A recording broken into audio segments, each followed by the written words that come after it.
Your Excellencies, dear distinguished guests, friends of and from the Arctic, as Joseph introduced, my name is Krista Perälä. I'm a social sciences student and a student advocate from the University of Lapland, and I was born and raised in Rovaniemi, Finland, right at the Arctic Circle. I'm also a member of the Arctic Angels Network, speaking for the Arctic, and this last one is actually thanks to meeting the right people at the Symposium last year. I'm honored to have been invited as the moderator after attending the Symposium last year as a youth representative. And unlike many of you this week, I did not have to travel from far away as I'm currently living here due to my internship.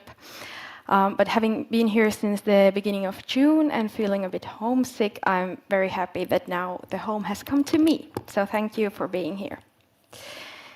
I'm especially proud to host a youth panel today because right here in front of you, you can see the future of the Arctic.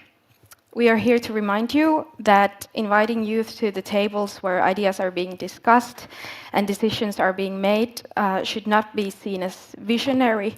It should be self-evident and established practice everywhere, inside and outside of the Arctic, of course. We're on the way, but we're not there yet, so let's keep working. So please pay attention to the messages the youth share with you today and, of course, in the days to come. And also, I'm throwing them under the bus now, but please go and chat with them if you have a chance, because they can really offer you an insight on Arctic matters and Arctic futures. But without further ado, I'll introduce our panelists and have them answer the first question of this session one by one. We'll start with Kristian Iversen, who is the chair of Bodø Youth Council. He's also representing Young 2024, a youth project which had a great impact on Bodø being chosen as the 2024 European Capital of Culture. Often you might hear people describing someone as young but experienced, which to me sounds like years of experience would somehow compensate for being young. But Kristian, at only 15 years old, is a great example of a youth leader from the Arctic, and also a great example of representation of youth experience, which I hope will be appreciated and used more exhaustively while building the future of the Arctic. Kristian, please let us know what are the top challenges that you are dealing with as a youth representative in the Arctic? There, yeah. My name is Iversen. I'm representing Bodø Youth Council and the Young 2024 project. Because, as Krista say, next year Bodø is the European Capital of Culture. And one of the leading causes that we actually got the title of European Capital of Culture is because to applicate on being European Capital of Culture, you have to have a problem, or you have a problem that you need to solve with culture. And the problem that I'm going to talk about now, and the problem that's was the leading cause to us we getting the title, is that youths are moving out of the region. We are getting less youth and more elderly in Nordland, which is the county where Bodø is, and we are borning less and less people. So the problem is now we have we have not enough people that can do the works that we need, because we are living longer. That's good. We're getting better health, but the elderly also need a retirement period that is valuable and good for them, and someone has to take care of them. And that's one of the problems, because the problem we have been facing over the last years has been able to solve with money. But this problem now isn't money, because as the numbers are showing, we will run out of people long before we're running out of money. So that's one of the problems that we are facing, and Bodø and Bodø 24 are trying to make use proud and feel happy about coming from Nordland and Bodø and make their stay there. So we are being giving 1 million euros that we can use to ensure that we can create events, happenings that let people feel happy about coming from the Arctic and want to stay and settle in the Arctic so they can get a family, job, education, because they're moving out to the southern cities to get their education, and that's very good. We need youth to travel around and see the world, but they're not coming back. That's the problem we are facing. And then the lack of information in the north are also incredibly big. People don't know which opportunities they have. People think they must get south and get out of the Arctic to get a good life because of the governments are failing, trying to inform the youth and what opportunities they have. Yeah, that's a short introduction. Thank you very much. Next, we'll move on to Naja-Theresia Høegh. She's a law student from Greenland and also an intern at the Greenland representation in Copenhagen. She's a member of the Greenlandic student organization Avalak, as well as a former delegate of the OCTYN, which is Overseas Countries and Territories Youth Network, which represents the OCTs associated with the EU. Naja is passionate about international relations and indigenous people's rights. Representing the Greenlandic Inuit youth, she will also tell us a thing or two about the participation possibilities of indigenous youth. Naja, what are the top challenges you face in your work? I wanted to start out with the acknowledgement of local knowledge. It has been mentioned a few times in this symposium already, but it's worth mentioning again. It's acknowledgement of local knowledge, Inuit knowledge, and also Greenlandic knowledge. And the reason why I'm saying this is because youth usually cannot obtain a higher education without the use, with the use of their own native knowledge, their own native language also, which creates opportunity problems with those who do not have or who only possess their own local knowledge. And this also makes us feel like our knowledge is not enough for us to be able to give back to our society. And this probably also stems in colonization, what we prioritize in our societies in regards to Western standards and prioritizing that instead of our own local knowledge. Another thing, Krista briefly mentioned that I'm a part of the student organization Avalak, and it's a student organization for Greenlandic students studying in Denmark. And here we have found that there's issues in regards to feeling welcome in the Danish society when we're studying. And of course, youth studying is so important for us to take steps in actively involving the Arctic locals. And what we have found is, based on a report with the Human Rights Institute in Denmark, we have found that 2 out of 3 Greenlandic students experience some form of prejudice, and also 1 out of 5 experience discrimination. And it's facts that are affecting the students in thriving and finishing their educations and feeling like they are a part of the world if these are the circumstances that they meet when they take a step in their lives. And another important thing, which is probably the most important thing, is the fact of mental health in Greenland. We have one of the world's highest suicide rates in the world.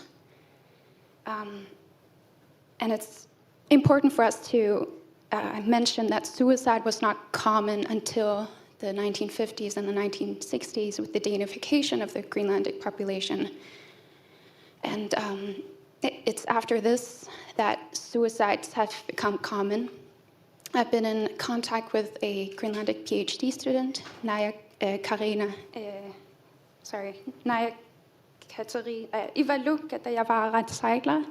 and she's a PhD student in Denmark, and she has said that 1 out of 10 deaths since 1970s to 2018 have been caused by suicide, which is a huge number, and it's definitely a cause that we're always discussing in Greenland between the youth, and it's definitely something that affects us all mentally, and this gives us grounds to think about what we can do with mental health in the youth, which is really important.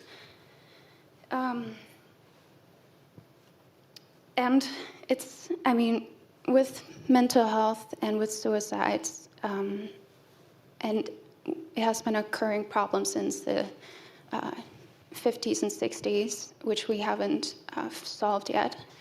For us who are the youth, every day we become a little bit older. It feels like we're losing the grasp of the youth, and and it makes you feel helpless for what you can. It makes you feel helpless because you're bringing the problem to the next generation. So I think those are the 3 points. Yes, thank you. That was a good elaboration on the mental health crisis that the youth is currently living through, among the many other crises as well. But that's something that we shouldn't leave out of discussion. Then we'll move on to Jackson Blackwell. He's an Alaskan-born graduate student at the Princeton University. He's enthusiastic about international climate, energy, and development policy, and has been working on these topics in the US Senate, for instance, and in youth climate advocacy at the state and national level in the USA. He has also served in several roles in the NGO Arctic Encounter, most recently as their managing director. So Jackson has a lot of perspective to many current issues in the Arctic. Jackson, what kind of challenges are you battling right now? Well, thank you, Krista, and thank you all for being here. It's amazing to be on a panel with fellow young people who we did not know each other until yesterday, but I already feel like we have developed a good friendship, and I imagine that our paths will cross for many years and decades into the future as we all assume respective leadership roles in our home countries and regions.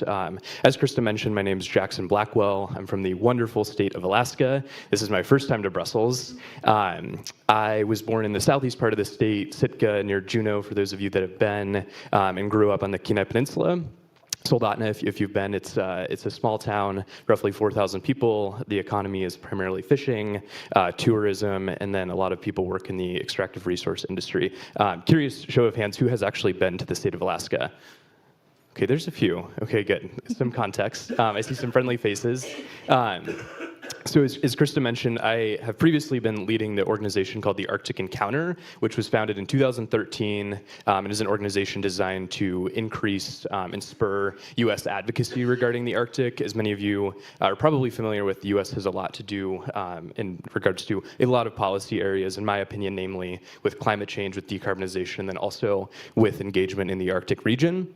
And so through that, we organize a similar symposium to Arctic Futures. Some of you have been, again, see a lot of friendly faces. And we are really proud of our youth engagement. So specifically, why I'm excited about this topic is because it's long been a pillar of the Arctic Encounter. And our mission statement is increasing youth representation, ensuring that youth have a seat at the table and that they're heard across all levels of dialogue. And so that's something that's really exciting to me. And then I actually kind of made the crazy decision to leave Alaska, unfortunately, leave my mountains, leave my skiing, and start graduate school, which has been great, but central New Jersey is not Anchorage is not Alaska, and it's I do miss home, but it's been great. So I think one of the challenges, though, to bring it back to the question posed, is specifically apathy in the United States regarding the Arctic. So many people across the U.S. don't even realize that the U.S. is an Arctic country.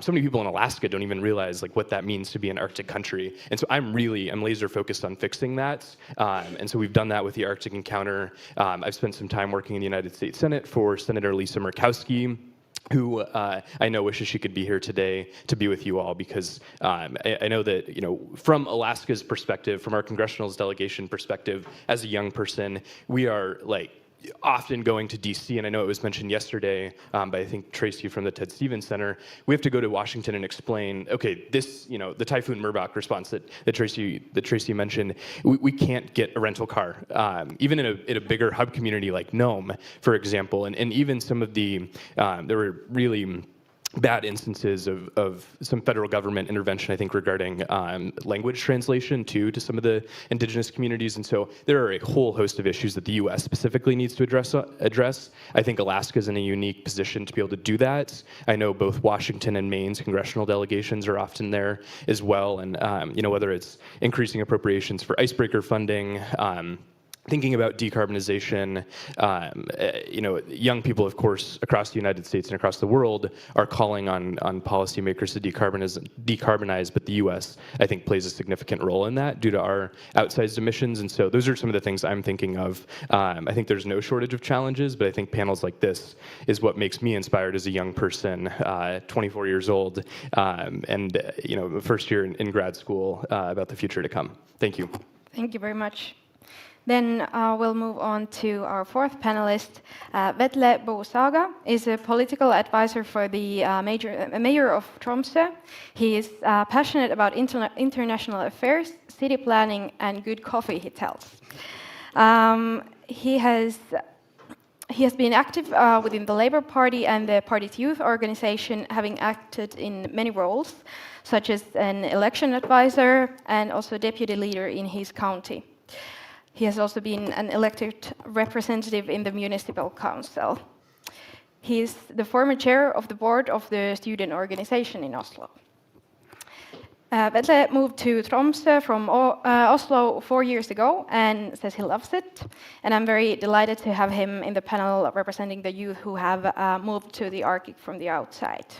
I also must thank you for joining us with a very short notice. Vetle is standing in for the Gopne sisters who couldn't join us today, unfortunately. So thank you for taking on the invitation.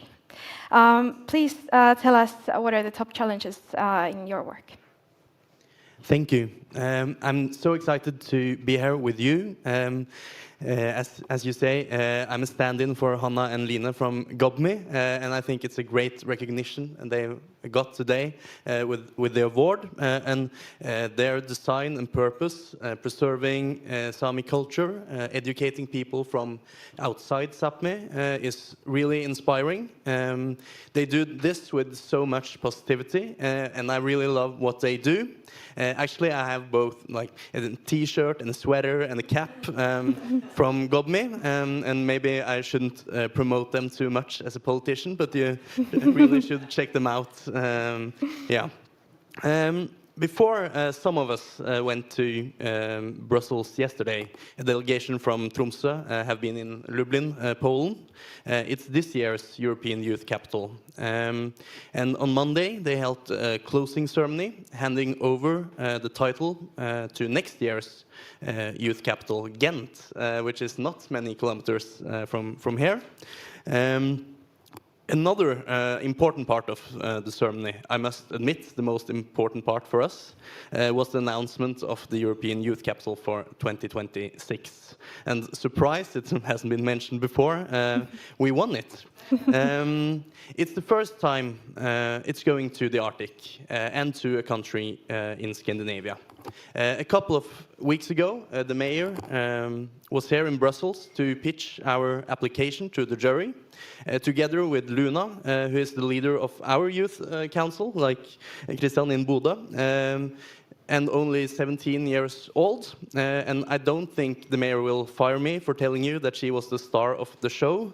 Absolutely crushed it.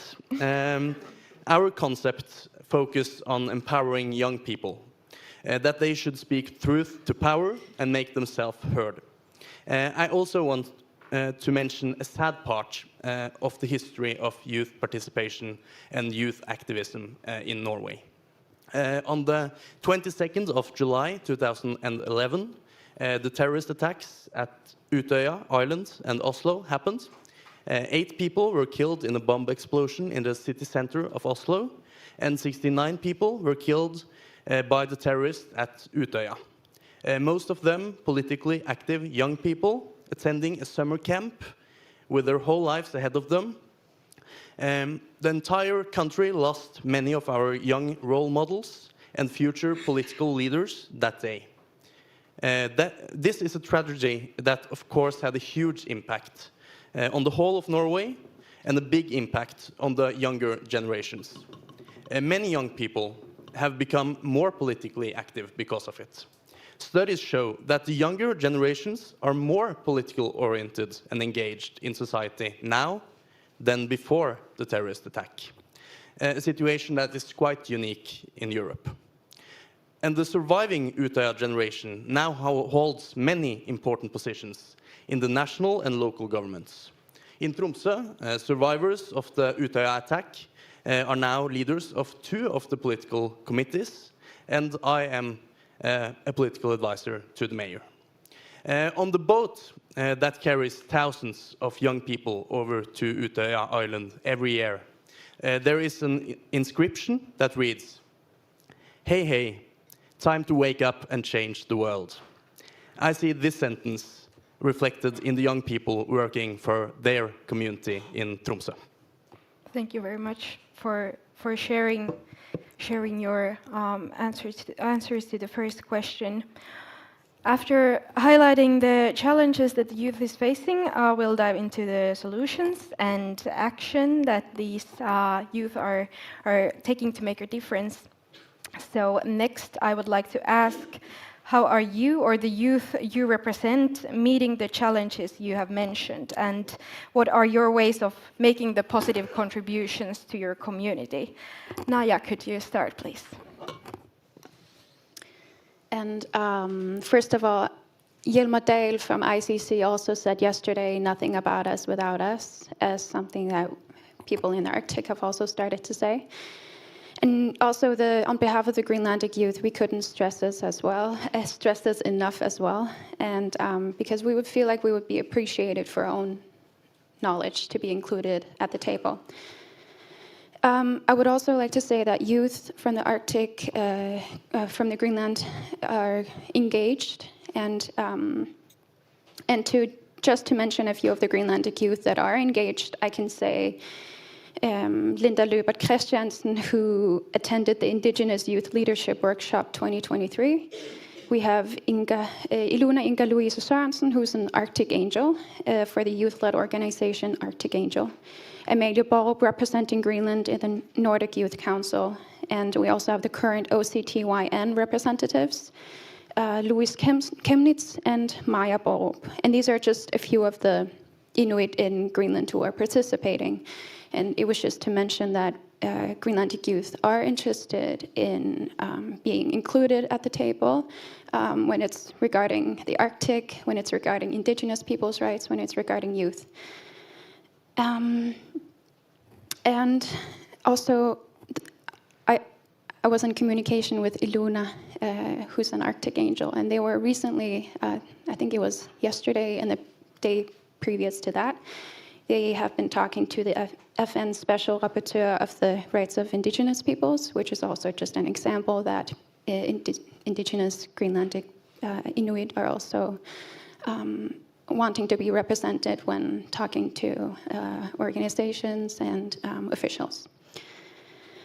And I mentioned a problem with the Greenlandic students experiencing prejudice and discrimination in Denmark. We are from the Greenlandic student organization collaborating with the Danish Parliament especially with our Greenlandic representatives in the Danish Parliament, in solving this question of how do we make people more aware of Greenland and Greenlandic people, because we think a lot of the prejudice and discrimination stems from people not knowing what Greenland is and not knowing what culture and yeah. So we are currently working with them to organize an action plan against discrimination and prejudice against Greenlandic youth in Denmark. And I also just wanted to say that with the challenges that I talked about in the previous question, they're all somehow interconnected, because acknowledgement of, for example, the colonization of Greenland and on our people will also have a ripple effect in solving the other challenges that I mentioned. Because underappreciation of local knowledge results in the people not taking the higher jobs when Eurocentric norms are being prioritized. And this results in top positions in Greenland acquired by people from outside of Greenland. And these can be CEOs, diplomats, and so on, of people of power. And when people of power do not have a connection to Greenland or an understanding of the fundamental priorities, norms, language, culture of Greenland, it can cause a lack of democracy, because it's also in many ways a lack of respect to the people. So for the youth to feel appreciated, we also need to see officials represented by people that we can see us as, with our knowledges and our principles with them. But other than that, I could also maybe take the time to say how important youth inclusion is to solve these problems, because without the youth inclusions, we wouldn't be able to, I think we do feel included in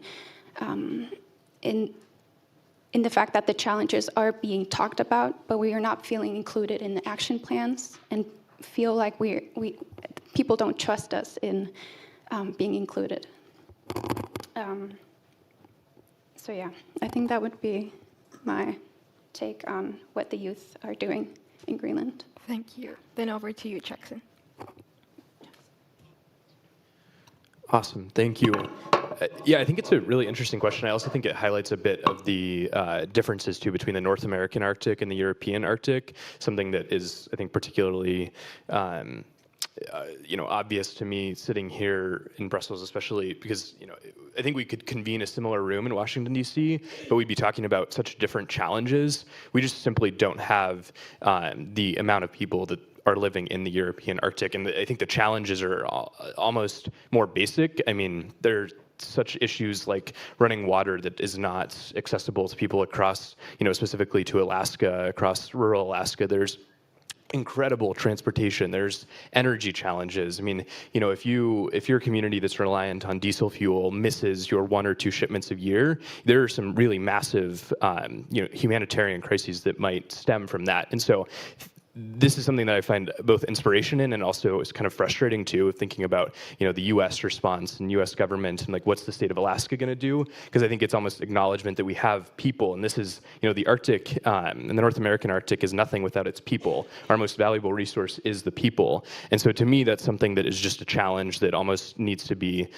checked immediately when then discussing youth challenges too, and what the next generation's facing, because we've grown up in such tumultuous times with global challenges and pandemics and things that we're all experiencing on this macro global level that's then making its way down to the communities. I think especially in an era of hyperinformation and the sort of digitation that we're all seeing. And so that's just something that I was thinking about as everybody's speaking here is, youth, and I'll take this now in the direction of like young people in Alaska. I think that we're really interested and we're working on like representation. And so this idea of like youth inclusion into frameworks for decision making. And it took me like 2 years when I was in high school to get a position on my city council to cast an advisory vote. Again, this is a town of 4,000 people, and it took me almost 2 years to be able to sit at the dais and talk about what the 800 or so young people from my high school were thinking about. And so just the fact that it took that long is frustrating, and I'm glad that that position still exists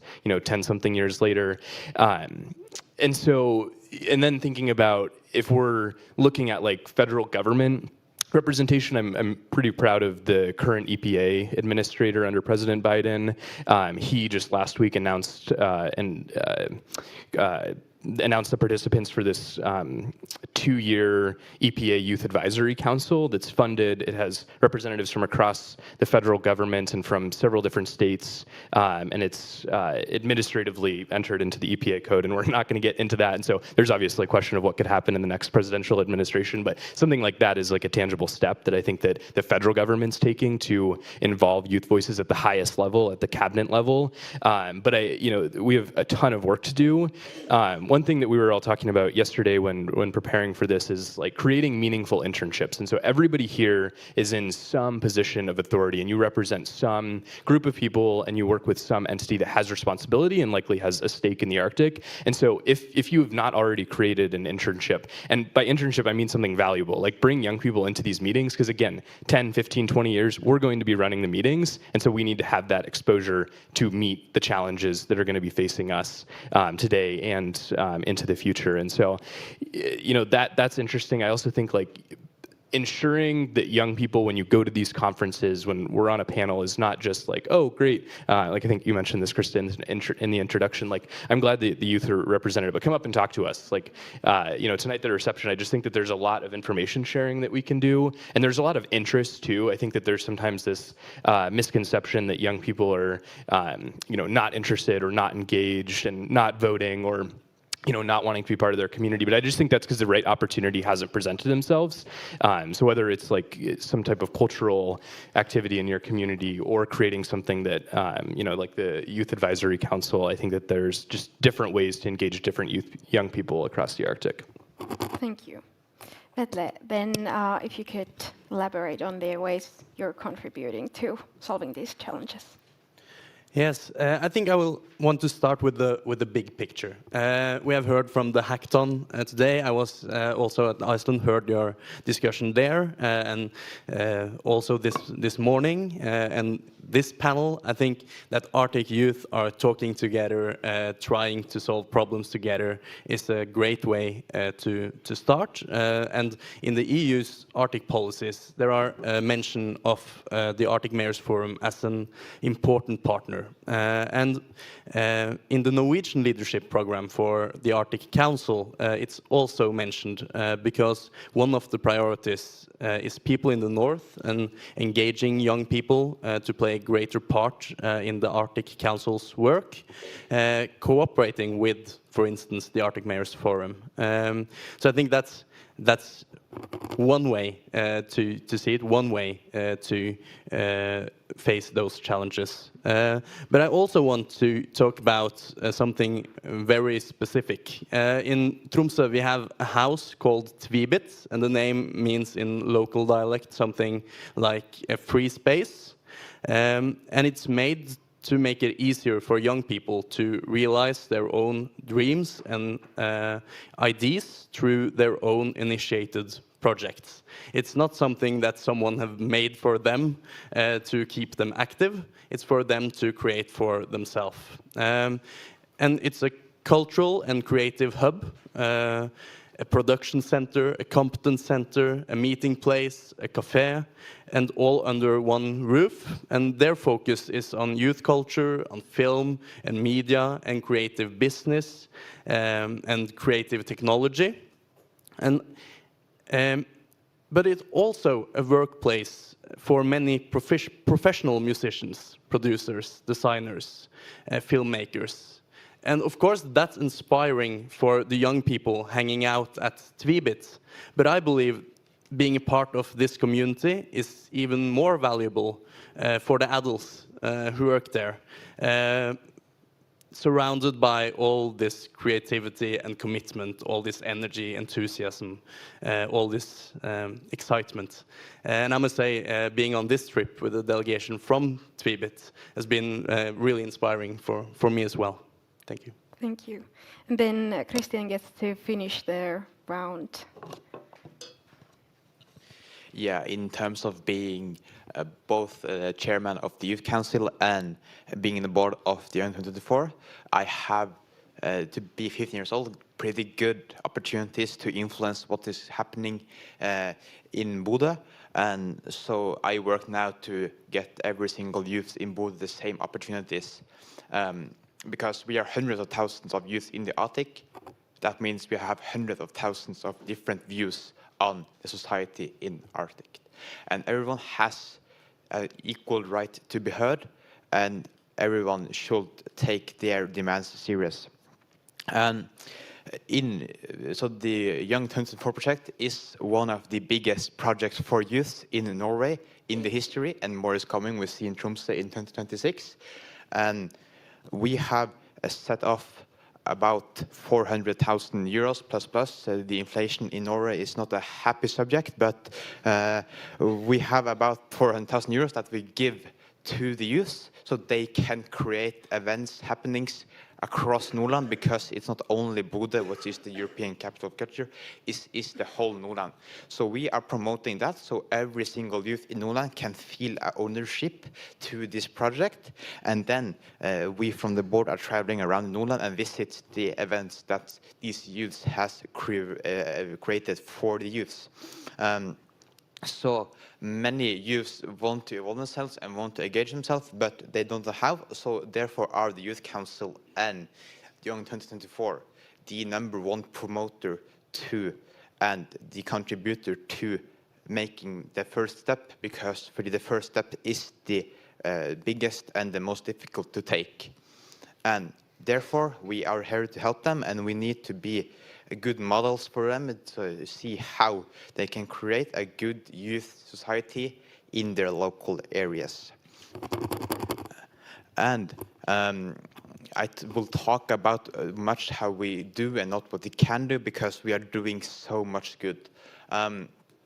So in the Youth Council, we have a pretty good influence on the politicians, but nothing is free when you are in the Youth Council. You cannot expect the politicians to take contact with you. Often we that try to force them to a meeting, except as a youth, engaged youth, you can see the very strange phenomenon when the newspaper is talking about the youth involvement, then and only then will you be ringed down by the politicians to have a meeting. So we are trying to be the voice of every single youth. Right now I'm talking, I'm not the voice of Kristian Iversen, I am the voice of the youth coming from Nordland. And that's one of the key factors that we take with us when we are starting to work on cases and the aspects of Nordland, and we are trying to cover most groups of the youths in Nordland.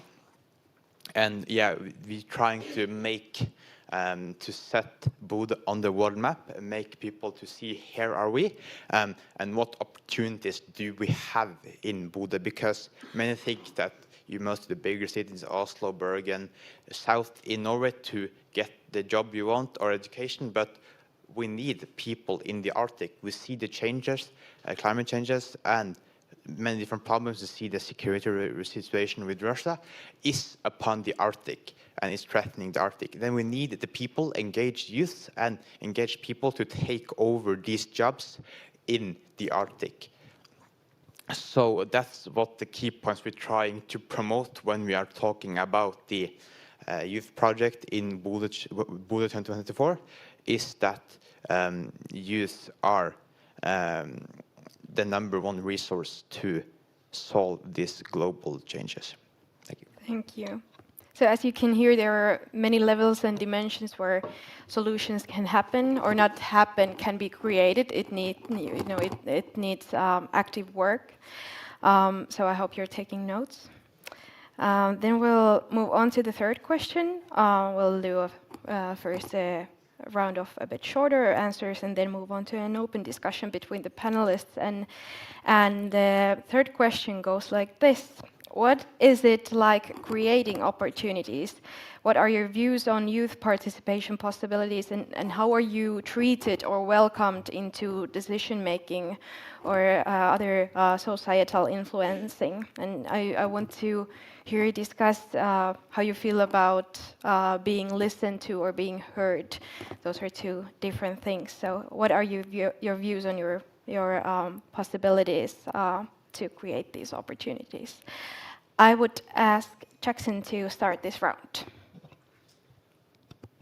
Sure. Yeah, no, I think that's an exciting question because to me, as somebody who's, I mean, again, quite young and in my career and only have a few years of experience under my belt, but I'm really excited about like the reception of, thinking specifically to Alaska and to the United States when I go up and talk to a United States senator or a member of Congress or one of my state legislators, they are eager to hear what we have to think. And to me, that's exciting. I don't know if that would have been the case 15, 20 years ago in this work. I think particularly like in the climate advocacy space, I've spent the past couple of years bringing together both Republicans and Democrats to talk about climate. I mean, to bring Republicans to talk about climate, like that often gets just a little bit of a reaction because it's not the first thing that people would think of. But to me, and kind of in our theory of change, you need to have all sides of the table. You need to have the perspectives of 330 plus million Americans, because if you're going to make lasting change, and if we're going to make this cultural shift, this economic shift, this societal shift,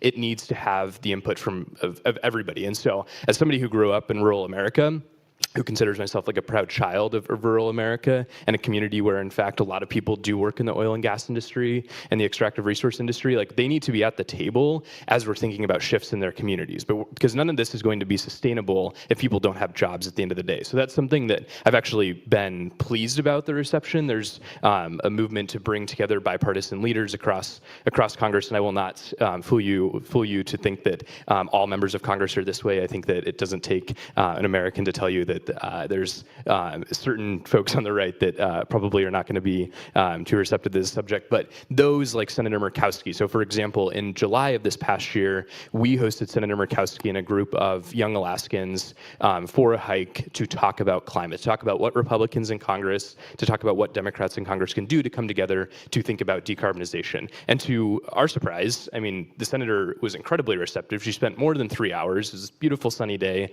in the Chugach State Park outside of Anchorage, and we're in active conversation about potential legislation and thinking about some of the carbon import fees that I know the European Union's exploring, and there's been some recent bill introduction that I think is exciting, and there have been young people as part of those conversations. Last year, we hosted what was called the Alaska Youth Climate Summit with both members of Congress and state legislators, again, of both parties to talk about decarbonization. And so that's, to me, something that has been exciting to create opportunities. One thing that I'd like to briefly touch on before passing the mic is this idea of brain drain and creating opportunity in communities. And so something that's was started in probably 2017, 2018. It's called the Alaska Fellows Program. And what it does is it takes eager young people who've just graduated from top universities across the United States and places them in Anchorage or Juneau or Fairbanks or Sitka for a year, and gives them a stipend, gives them a community, and allows them to work with a nonprofit and like actually have a really exciting, passionate opportunity for them. Because I think what we found, and something that I was struggling with when I graduated with my bachelor's, was, okay, what do I do next? Like, I've just been surrounded by so many young people, all passionate, all really eager to learn, and I don't want to lose that as I pursue this next opportunity, which in my case was moving back to the state of Alaska. And so this is something that's been exciting. It's expanded. We see, interest from across the country and even international interest in people wanting to move to Alaska, to move to the Arctic and create opportunities. Since then, I think something like 43% of participants, again, from San Francisco, Boston, New York, et cetera, have ended up staying in Alaska, and some are creating careers and starting families. And so that's something that is also very exciting in the opportunity space. Thank you. Then Vetle, please. Yeah, I don't know. As the advisor to the mayor, I don't think I should talk too loudly about getting listened to, or, of course, he doesn't always listen, but that's another story. But Dag Rune was talking about the Supreme Court ruling about the wind park at Fosen. And I think if the Sápmi people and if the young people were around the table, that decision would never have been taken in the first place. And now there are big protests. A lot of young people from Tromsø is participating in those protests in Oslo. And that's the big story. But there's also what happens day to day.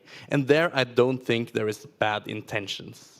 I think we have systems, we have a youth council, we want to do what's right, but it doesn't work that way every time. I think we have to be humble about that, involving young, listen to the young, letting them take part in the decision-making process is not something we have done one time and we have found a model and then we can just look to another issue. It has to be something we work with every day. And young people are also so diverse. It's been a theme many times today. And I think for someone in Tromsø, like me, I've lived there for 4 years. Brynjar was talking about people coming to risk their life skiing. I try to not go that steep and are more interested in like natural wine, fancy food, too expensive coffee, and the great international film festival. And that's also urban Arctic, another Arctic. And I'm sitting here today, 31 years old, and I'm almost twice as old as the youngest one. And that's also diversity. We don't need the same things. A girl living an hour in rural Tromsø doesn't need the same thing as someone living in the city center. To have representation isn't like you can take one young person and you have covered it all. I think that's a really important perspective. Yes, and that's also a point that I'm very proud of, that we have a very diverse panel today, also in terms of age. Then Kristian. Yeah, I think we all four can agree that we have been incredibly lucky getting these opportunities. We, as four engaged youth, we have get a nice path to engage ourselves. So now the job starts to let other youths in. Because we need not only four of us talk how we're gonna change the world, we need every single youth in the Arctic, every single opinion on how we should take over this world when we grow up. That's one of the biggest responsibilities we have as youth representatives, is that we need to listen to every single youth, and the politicians needs to listen to every single news. So we are starting in Bodø to form politicians that listen more than they speak, because that's one of the biggest factors. Because in Bodø, youth have gone tired because of politicians making decisions on behalf what they think is the youth demands. The grown-up politicians think what we youth needs, and the hard reality is that it's completely different demands that we have, and grown-ups that think they can think like youth. Just hate to say it, but they are totally wrong. So we need to have more youth, and I will burning for having more younger people in the local authorities, in the parliament. We need young grown-ups that can represent the youth that they have in this country, and we need also to in Norway have very good youth political parties, and we think we can use them more to influence what the decisions are made in, especially Norway. We have 9 very, very engaged youth parties that we can use actively to form the politics that is going on in the Arctic. Because of the problems that we are now facing will have the biggest consequences for us youths. We see the climate changes, our security situation that is unsure. So we are going to take the consequences of what the grown-up politicians take now. So therefore, it's essential and at this place that we need to have something to say on it, because it's our life it will influence, and therefore we should take a bigger part to form it. Thank you. And Naja, please finish our round before comments from each others. Yeah. I mean, what Kristian also said with the inclusion of people and the fact that, and also Jackson, you also mentioned that that when you include one person from one part of a place doesn't mean that you have covered all perspectives on a certain topic. And that also is also internally in Greenland, where, for example, I'm from the southern part of Greenland, from a town called Karotto. It's not, the perspectives that I have are certainly much more different than people who are more northern up or in the eastern part of Greenland, because we have such different cultures and norms, and even a language barrier when it comes to the eastern part of Greenland, because we have, Greenland is so vast and the population is so diverse that when we have to include youth perspectives, we have to take into account of who is, that we try to diversify of who is participating, because one Greenlandic representative doesn't actually cover all perspectives. So I'm really, agreeing with you guys. And even this, like I also told my other panelists today that when we had our meeting prior to this, that I felt like this was the first time that I had talked to other youth from the Arctic, and that just shows what little perspective that there is and little cooperation that there is between the youth among us. And it was actually the first time that I talked to a youth from Alaska. So, for example, so there is definitely a lot of, we need a lot of adjustment that needs to be made in regarding sharing knowledge between the Arctic communities, Arctic indigenous also. So we definitely need to increase on participation of diversifying and more Inuit, and youth participations. Yeah, I think that was my comment to the youth participation. Great. Do you have comments on each other's comments on this topic, or do you want to comment? Yeah, does Naja want to add? Yeah. Yeah. Actually, you were also talking about the carbon and because I haven't mentioned the climate perspectives on the youth in Greenland. When we talk about Greenland, the outer world also talk mainly about the climate changes, and then they talk about Greenland. But in the youth perspectives in Greenland, of course, we sense an importance in the climate changes, and we, from our stories from our grandparents, we can tell that they have experienced another nature than we do now, and that the nature is currently under really big change, which also sort of disrupts the norms of what we used to have. But in the same time, climate isn't as a big topic in the youth as culture preservation is right now, because we are experiencing a lot of decolonization process right now. So it's so that's sort of like the topic that is for us. It's finding our own culture again, getting past barriers, And then I think that we will have space to talk about climate change when we have those personal barriers out of the way first. Thanks. Did you have a comment, Vetle first and then Kristian? Yeah, I was thinking, Kristian, when you was talking about elected young officials, now I'm going to steal a selling point from Luna's presentation, but in the newly elected city council of Tromsø, 18 out of 43 is under the age of 35.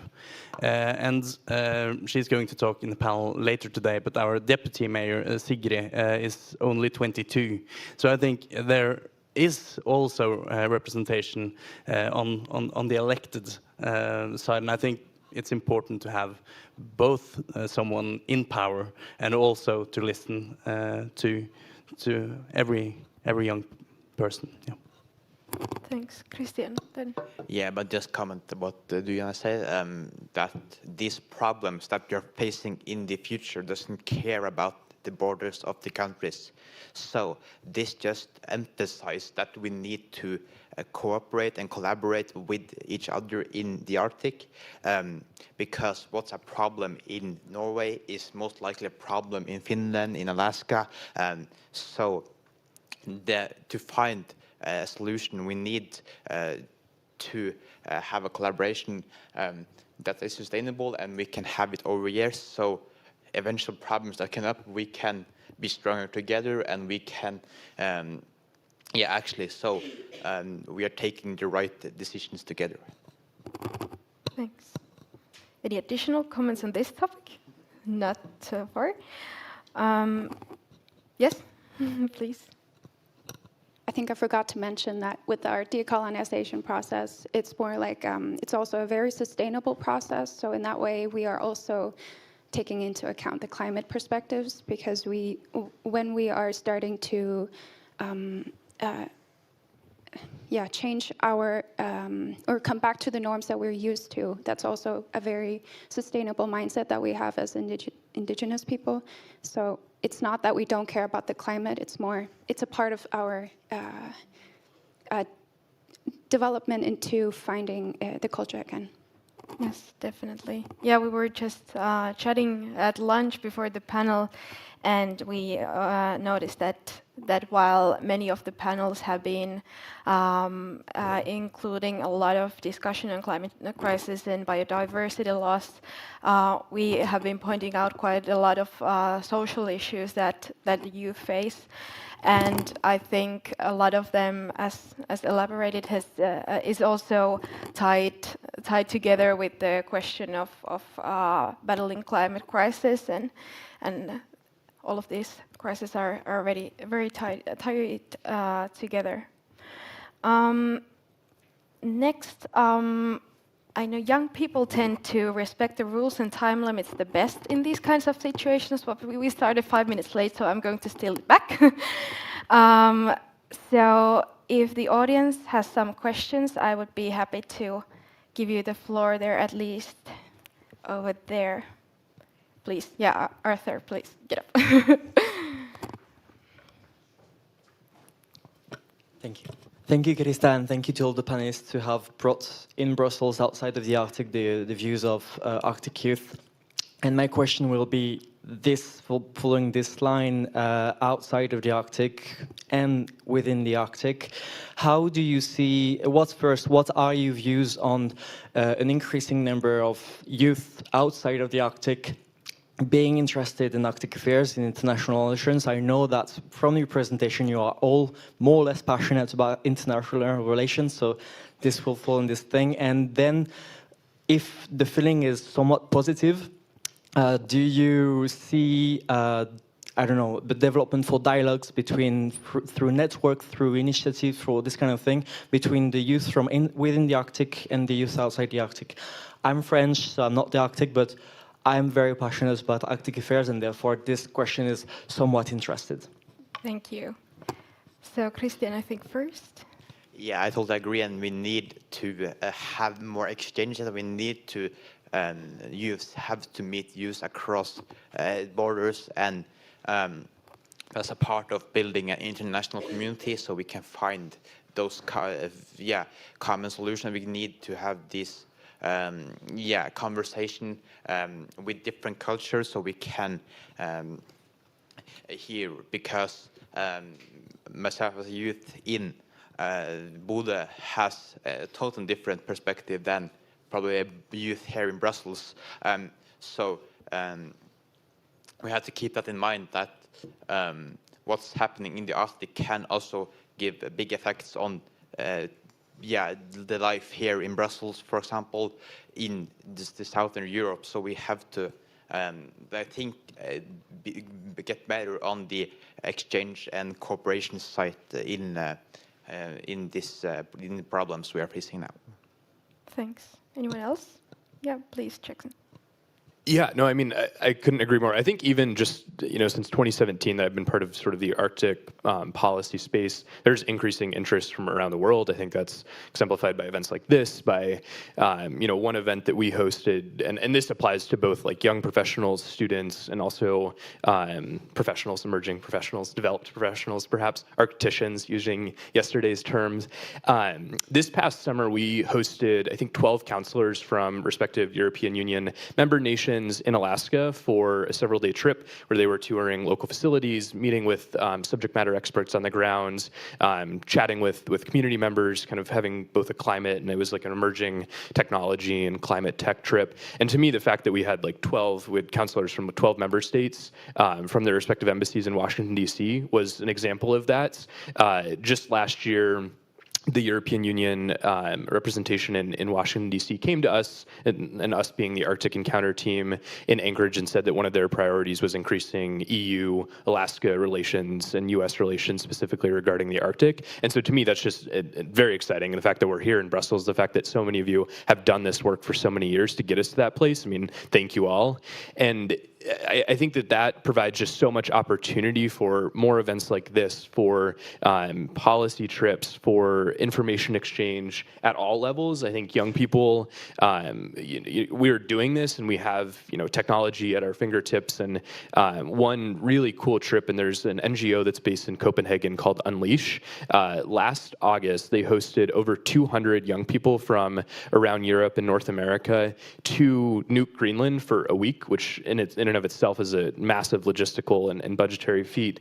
And I was part of that trip and just had a wonderful time. There were probably half dozen Alaskans and Americans as part of this 200-plus delegation, and just being in this space. And it was designed in sort of a startup lab where we had a problem that we were trying to solve, and ours was specific to a few of the Sustainable Development Goals as outlined by the United Nations. And that was such a cool atmosphere, because you're in Nuuk, you're at the university there, and you're talking with people from around the world about challenges facing the Arctic. And so, in short, I agree with your question more, that there is interest, that interest is being welcomed. I think that, as somebody mentioned today, when working with people in the Arctic and acknowledging, I'm from the subarctic in southern Alaska, you need to be extremely conscious and work and listen to the people that live there, because it's not going to help if we, people from the south, go up and try and solve problems without working and listening to the people on the ground. And so I think above all else, listening is what I would recommend. Thanks. Maybe I would like to hear also from Naja and Vetle, but I'll propose a question to you as a kind of a continuum on the first one. It was about dialogue between youth outside and inside the Arctic. I think yesterday in a panel, Ella Merete Om mentioned the Sami community's challenge with being invited now to so many events to speak and meetings and all of that, and they have to kind of prioritize what are the needs of theirs and where they can put their limited resources to.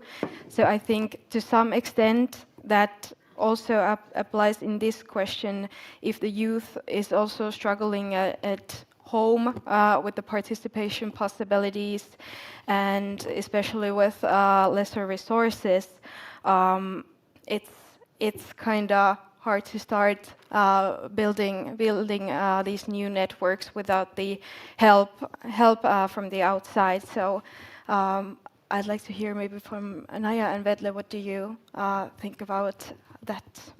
I definitely agree that when youth are invited, you should take into account that, it shouldn't only be people who have the funds to do it themselves, but they should also be given possibility for people who don't have the funds to do it, and take that into account. And that's also connected with inclusivity, and that every part of the, also Greenland and Arctic, we're so different, and we don't all have the same opportunities, that we need to try to include people and take into perspectives of funds and mental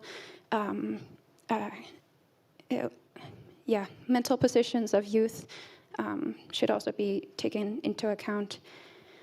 And I also wanted to comment on Jackson, because you said that without the inclusion of the people of the North, initiatives from the South won't work, because that's so true.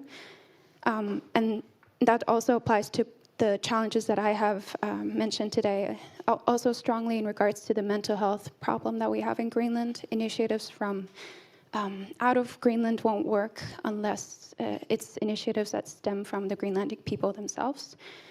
And so I would just strongly like to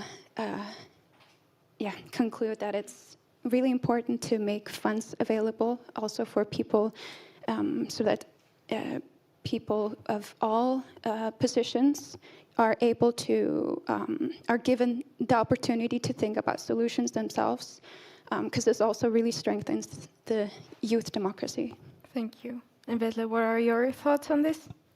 I absolutely agree with Naja, and I want to take another perspective, because I think youth everywhere care about something bigger than themselves. In Lublin, we met a team from Lviv, because they are going to be European Youth Capital in 2025, the year before us. And I think the challenges that they face trying to represent the young and their interests facing Russia's war puts things into perspective. But I talked about Tvibit earlier, and Tromsø has a twin city agreement with Gaza, and that's exchange of ideas, of films between youth, first and foremost. And I believe that when we talk about our issues, our problems, youth all over care about them. If we talk about colonization, or if we talk about climate change, youth care about that in the same way that we care about issues other places in the world. Thank you. Did I see another hand in the room? No, I think I missed. Yes, please, in the back. Thank you very much.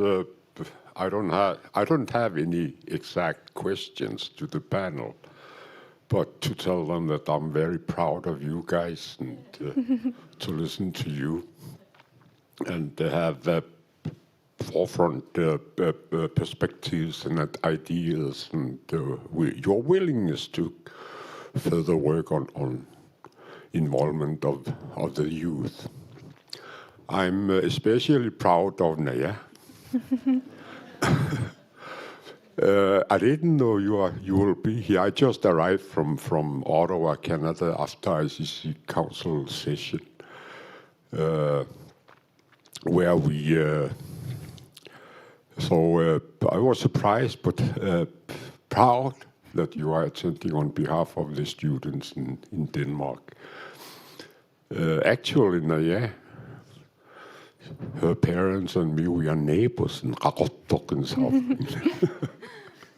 We can say hi every day to each other. Can see who's home or not. I think also that your parents will be proud of you.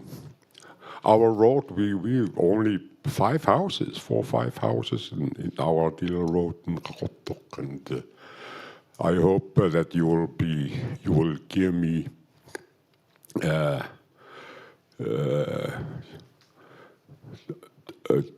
to put your picture on the permission to put your picture on the Facebook. So our little road, which name is Tabafik, it means where we are dancing.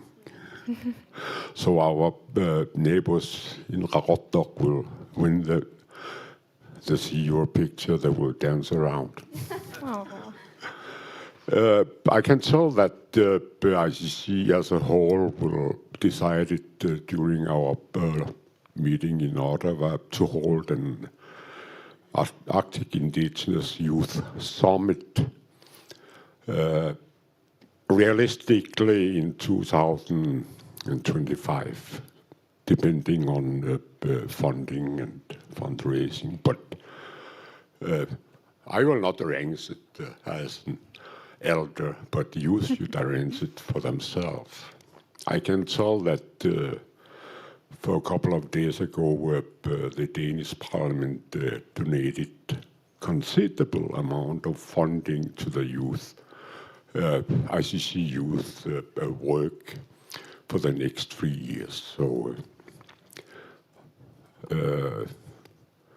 after hearing that, I think that the Arctic Youth Indigenous Summit will be a reality.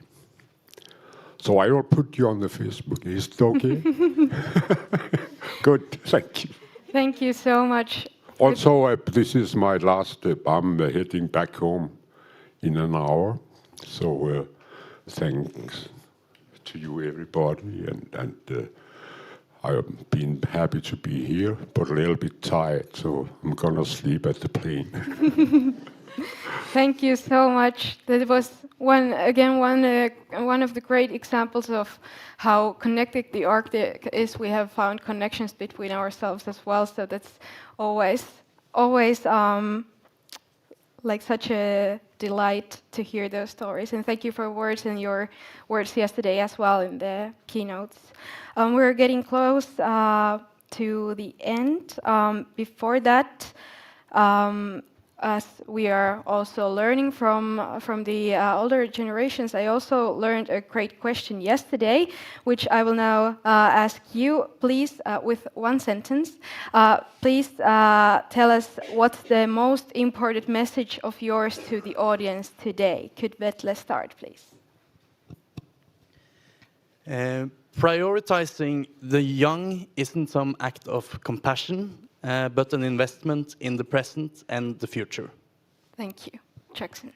Yeah, collectively, I just think more compassion for each other and hope for the future. I think young people are a wonderful example of that, and I know it takes a lot of energy for us all to be here and time away from our families, and so I think it's just, it's a testament to what we all care about in the future of a region that we know is important to the world. Thanks. First, a quick thank you to Hjelmar for his words, and it's always really encouraging to hear encouraging words from fellow Inuit and also fellow neighbors. But I think my last remark would probably be a quote from Nagusa, which is a organization which purposes to increase awareness of the UN Convention on the Rights of the Child. There was a quote by Maria. I'll translate it to English right after. But she said, "Nunatini nukit biorasut sorona atonqarnerungitsut. Naminarluta ileqqugut atorutsugu nuannaaneq tulluusimaaneq pilersitinermut misigissarput." And she basically says, why don't we take advantage of the power that is present? We will feel proud and happy if we thrive based on our way of life and culture. Thank you. And then Kristian. Engaged youth is a gift from above. So everybody here, all important grown-ups, treat them with respect. Treat them with respect. Talk to them, recognize them, lower the threshold to talk with them. Please let us participate in your daily solving problems of this world. Thank you. That, my friends, was a bit of an hour full of youth intelligence, and as you can see, there is plenty of knowledge within the youth communities in the Arctic, and we should really make the most out of it. There's those of us who were born in the Arctic and are still living there, and those of us who had a reason to move away.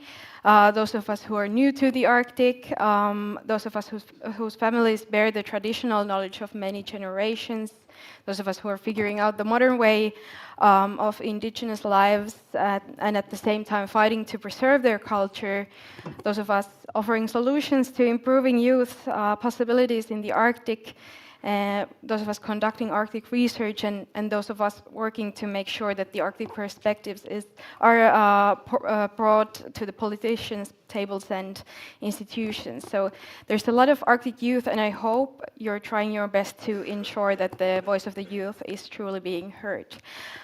Thank you, fellow youngsters, for the discussion. Please join me in applauding the amazing panelists.